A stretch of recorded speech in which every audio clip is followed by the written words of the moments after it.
It's the GTN Show, welcome back. Plastic podiums, running on water, false starts. We've got it all in this week's Tri News, and a huge thanks to all the wonderful race organisers out there. As a result of their hard efforts, we've got an action-packed race news section, including some alternative DIY racing from you guys to go alongside your brilliant photos.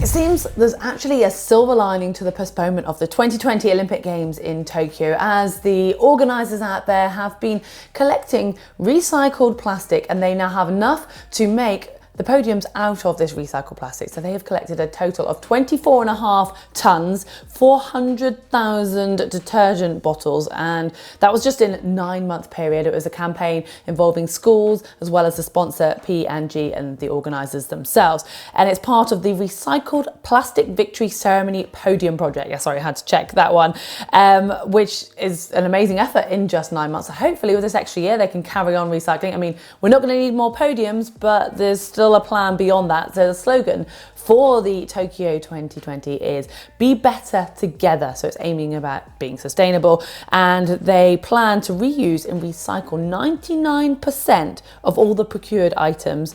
And the medal project is going to be collecting small electronic devices such as mobile phones, and they're going to be used for the gold, the silver and the bronze medals. So I don't know how much gold are in our mobile phones, but that is just such a really awesome concept. And you know, there's been a lot of pressure on the Olympic Games to make them more sustainable from various groups around the world, and it sounds like Tokyo is actually listening. They've also stated that 100% of their electricity used in venues will come from renewable sources, and other initiatives include Japanese retailers charging for plastic bags during the Games. Well, let's hope that that's going to set a great precedence for the Olympics to come. Sadly though, the postponement of the Games isn't great news for everyone, and that includes Ryan Sissons, the New Zealand athlete who was hoping to compete in his third and final Olympics in Tokyo 2020, and he has now made the tough decision to call it a day this season. So he competed for New Zealand in the 2012 Olympics in London and 2016 in Rio, but sounds like that extra year was just a little bit too far to push for him, and he has said that he was going there for a result rather than an experience, which you would, wouldn't you? It's your third time. It wasn't in me anymore and became pretty clear if I wanted to do it, I needed to do it properly because I wanted to go there for the result. Time to move on. It's the right time for me and I'm happy with that. Well, good luck, Ryan, with whatever you choose to do beyond the triathlon.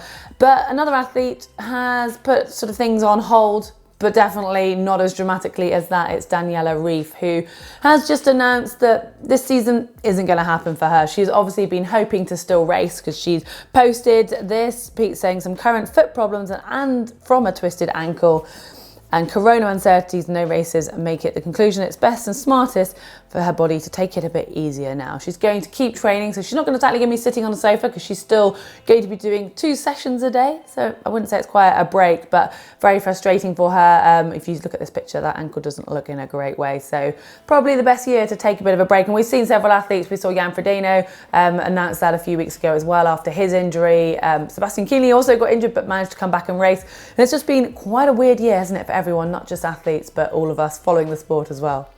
Let's talk money. There's been another injection of cash into our sport of triathlon, which is brilliant at such tough times. We've covered the Professional Triathletes Organisation helping out our sport dramatically recently. They put some money into the Outlaw X and the Spanish Middle Distance Championships that happened last weekend.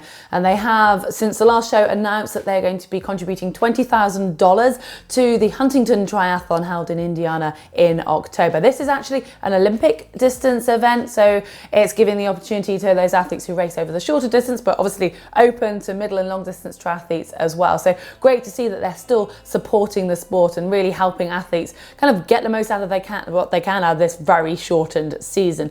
And the International Triathletes Union, the ITU, have also announced $100,000 additional prize bonus fund that's going to the world ranking. So that has put a lot of pressure or a lot of excitement on the final race of the season. It's going to be in Valencia in Spain on the 7th of 8th of November. It's a World Cup distance, well, over a sprint distance, sorry, a World Cup triathlon. So you might have noticed quite a few of the pros since the last race have been training out in Europe and haven't gone back to overseas if they live further away. So no doubt that is going to be one incredibly hot competition because it's going to decide that overall prize fund, which which will take the athletes' 4 best results from this year. And there haven't really been very many races, so that one is certainly going to count. Running on water. No, I wasn't talking about running across the surface of water. Here I'm talking about running being fueled, or should I say just hydrated by water. But I wanted to take it back a step first. So imagine trying to run 100 miles in 5 days. That is no mean feat. Now on a separate occasion, imagine trying to eat nothing for 5 days and just drinking water. I mean, I definitely couldn't do that, but try and put the two together. Yeah, that is unimaginable. Well, James Cracknell, the double Olympic gold medalist, has done just that. He set out to try to prove that we, as human beings, do not need the amount of carbohydrates that we think we do, and as actually that our body stores a lot of fat and it can use that for fuel. I mean, this is quite some length to go to, but he was trying to raise awareness of diabetes and how to stop early stages of diabetes progressing, and also how to help patients actually treat their condition. He was quoted here of saying that this is after, I think he'd finished it, or as a few days through, my glucose is in the same range as I would expect after a meal. What science is this?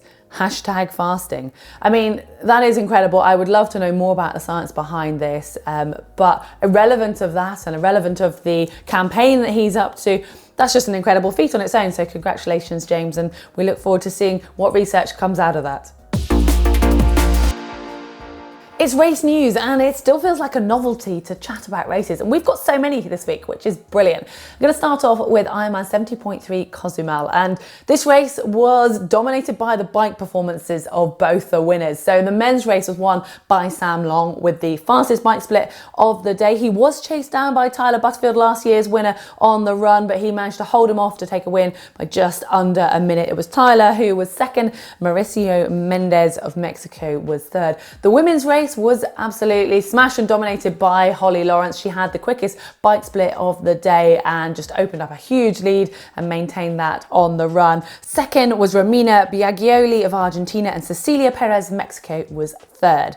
And now we've got Outlaw X. This was big as the Battle of the Brits. We've already talked about the money that the PTO put into this race, which attracted some of the best British pros out there who were fighting over this middle distance triathlon. Sadly, it was reduced in distance for the swim due to the cold weather. It seems like summer has left us here in the UK now. So the swim was just 750 metres, and the athletes were set off at a staggered start. So it meant that it wasn't necessarily the first over the line to win, but it turned into a very exciting race. The men's was a competition between Tim Don and George Goodwin on the bike, and they both came into T2 and left T2 pretty much together, but it was George Goodwin who ran away to take that win. Tim Don crossed the line second, but actually finished third because Tom Davis was second. He'd set off later. So just to clarify, George Goodwin first, it was Thomas Davis second, and Tim Don third. Adam Bowden actually finishing fourth. Now the women's race had a great start by Lucy Hall, but I'm sure she was a little bit gutted by the shortened swim, that being her strongest discipline. So she led out of the water,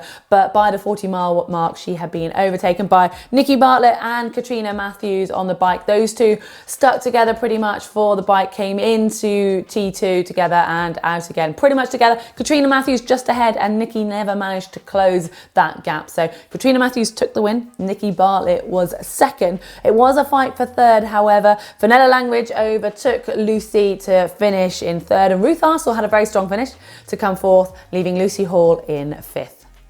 And we have an Ironman to add into the race news this week. It was Ironman Cairns. It was a battle of the Australians, at least in the men's race, but that did not dampen the quality of the field at all. It was Josh Anberger who led out the swim, very closely followed by Max Newman. And on the bike, it was a bit of jostling, but Josh Anberger was first into T2 with a pack of about 5 pretty close together.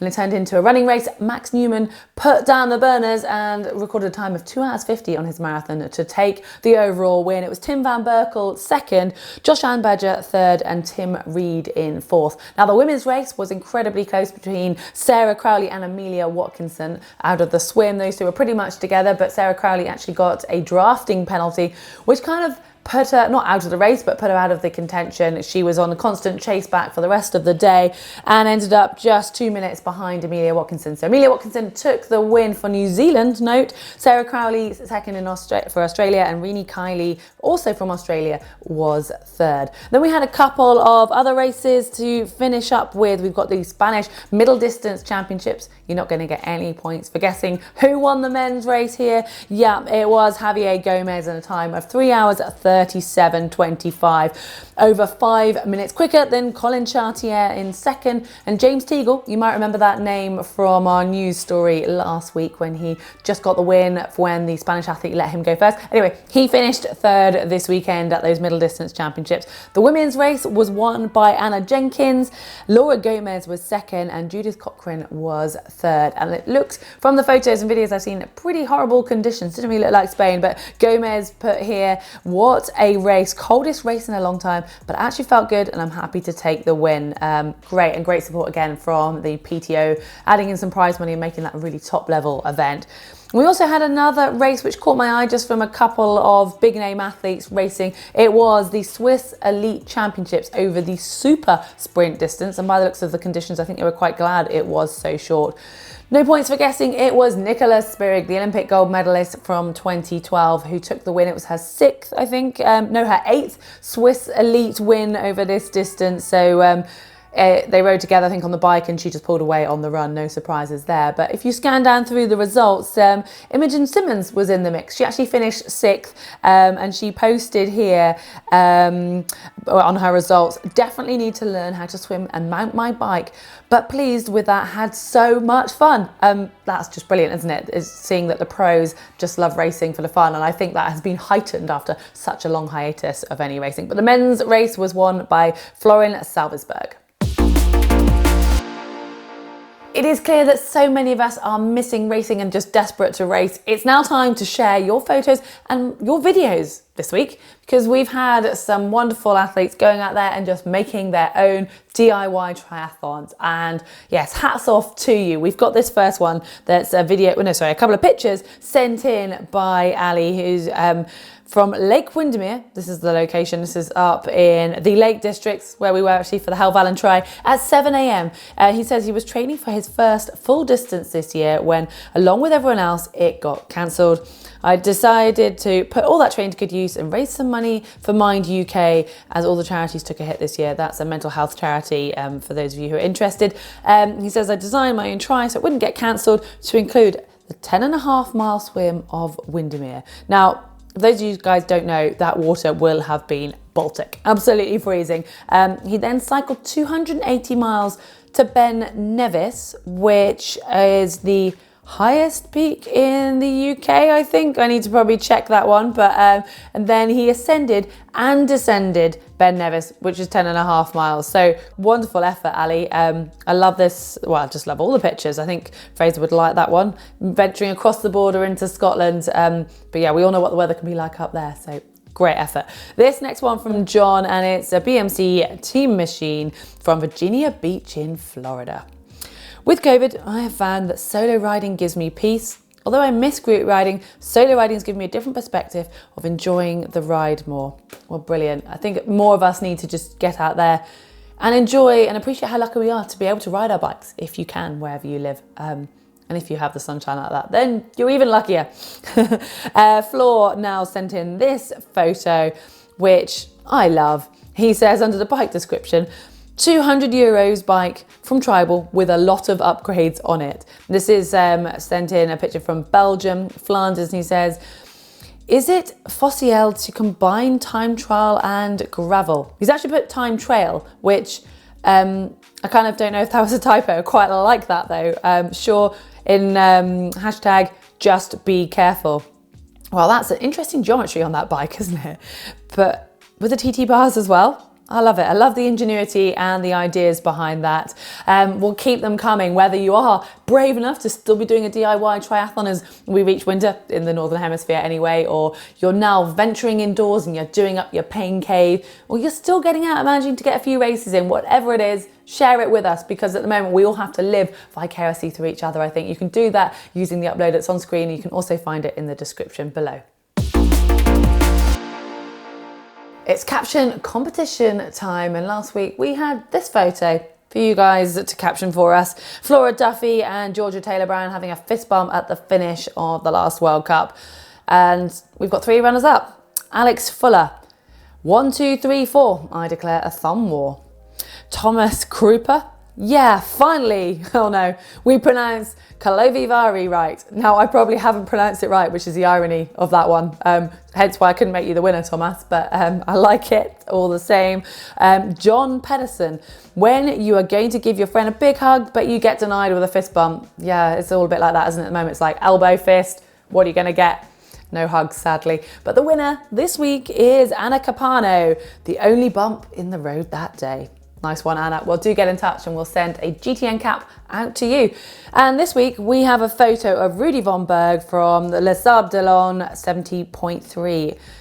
I think we're going to get used to photos like this with athletes wearing masks, but use your imagination. I'm sure you guys can come up with some great captions for us to select next week. You know what to do. Leave them in the comments section below for your chance to win a GTN cap. And before you go, we've got plenty more this week, including how to save energy on the bike. We've also got the finale of the Couch to 5K. Pippa is going to be running her 5K. I can't wait to do that with her and see how she gets on. And before you go, take a look at our GTN shop. We've got these tropical t-shirts in store, and I'm pretty sure we've got some brand new t-shirts coming very soon. I was hoping they'd be out now. I think we might have to wait till next week, but still keep an eye on the shop. You might see them before us even. Remember, you can subscribe to us by clicking the globe. Give us a like if you've enjoyed this video. And there's a couple of videos you might want to take a look at now. One is, should you run, or why do we use calf guards? And another is a bit of an epic swim from GCN presenter Connor.